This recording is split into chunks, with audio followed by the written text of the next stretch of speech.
মঙ্গলবার বৈশ্বিক বাজারে স্বর্ণের দাম আবারও বেড়েছে।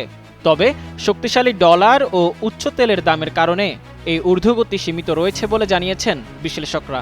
আন্তর্জাতিক বিভিন্ন সংবাদ মাধ্যমের প্রতিবেদনে বলা হয়েছে, স্পট স্বর্ণের দাম 0.2% বেড়ে প্রতি আউন্স $4,655.79 দাঁড়িয়েছে।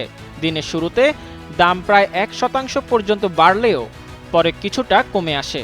অন্যদিকে যুক্তরাষ্ট্রের স্বর্ণ ফিউচার 0.1% কমে $4,680.50 নেমেছে। বাজার বিশ্লেষকদের মতে, ইরানে যুক্তরাষ্ট্র ও ইসরায়েলের আগ্রাসনের ফলে সৃষ্ট অনিশ্চয়তা বিনিয়োগকারীদের নিরাপদ বিনিয়োগ হিসেবে স্বর্ণের দিকে টানছে। তবে একই সঙ্গে ডলারের শক্তিশালী অবস্থান এবং তেলের উচ্চ মূল্য স্বর্ণের দামের উপর চাপ তৈরি করছে। সব মিলিয়ে মধ্যপ্রাচ্যর পরিস্থিতি কোন দিকে যায় সেদিকেই এখন বিনিয়োগকারীদের নজর, যা স্বর্ণের বাজারের পরবর্তী গতিপথ নির্ধারণে গুরুত্বপূর্ণ ভূমিকা রাখবে।